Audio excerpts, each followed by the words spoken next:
થોડા દિવસ પહેલાં કાશ્મીરની અંદર પહેલગામમાં જે આતંકવાદીઓએ હુમલો કરેલો અને નિર્દોષ 26 જણાને મૃત્યુ દીધેલું, તો આ ઘટનાને હિસાબે ભારત સરકાર દ્વારા જે પાકિસ્તાનની અંદર જે આતંકવાદ ફેલાયેલો છે અને પાકિસ્તાનના જે અંદર જે આતંકવાદીઓ જે મોટા થઈ ગયા છે એના હડા ઉપર આપણી ભારતની સેના દ્વારા હુમલા કરીને એના હડા બધા છે એ ખતમ કરવામાં આવ્યા.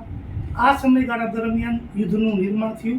એની અંદર તુર્કી અને અઝરબૈજાન છે એને પાકિસ્તાન દેશને સપોર્ટ કર્યો, પાકિસ્તાની આતંકવાદીનો સપોર્ટ કર્યો અને આ હિસાબે અમે તુર્કીનો વિરોધ કરીએ છીએ.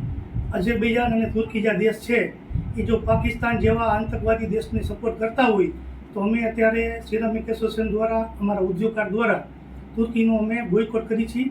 આના માટે અમે અમારા જે એક્સપોર્ટરો છે જે તુર્કીમાં એક્સપોર્ટ કરે છે એની સાથે ચર્ચા વિચારણા કરીને તુર્કીની અંદર જે અમે માલ એક્સપોર્ટ કરીએ છીએ એ અમે એના માટે આગળ શું કરવું એના માટે વિચારણા કરશું.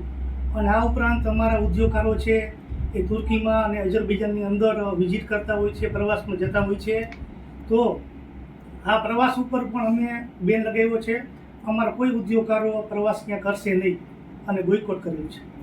પહેલગામનો જે આતંકવાદીઓ દ્વારા જે અટેક કરવામાં આવ્યો અને જે 26 જેટલા નિર્દોષ પ્રવાસીઓને જે ટાર્ગેટ કરવામાં આવ્યા, એનો વળતો જવાબ પાકિસ્તાન સરકારને ભારત સરકાર અને ભારત સરકારના સૈન્ય દ્વારા જે આપવામાં આવતા યુદ્ધની પરિસ્થિતિ નિર્માણ થઈ. અને યુદ્ધની પરિસ્થિતિ નિર્માણ થતાં તુર્કી અને અઝરબૈજાન બંને દેશોએ પાકિસ્તાનને સપોર્ટ કર્યો.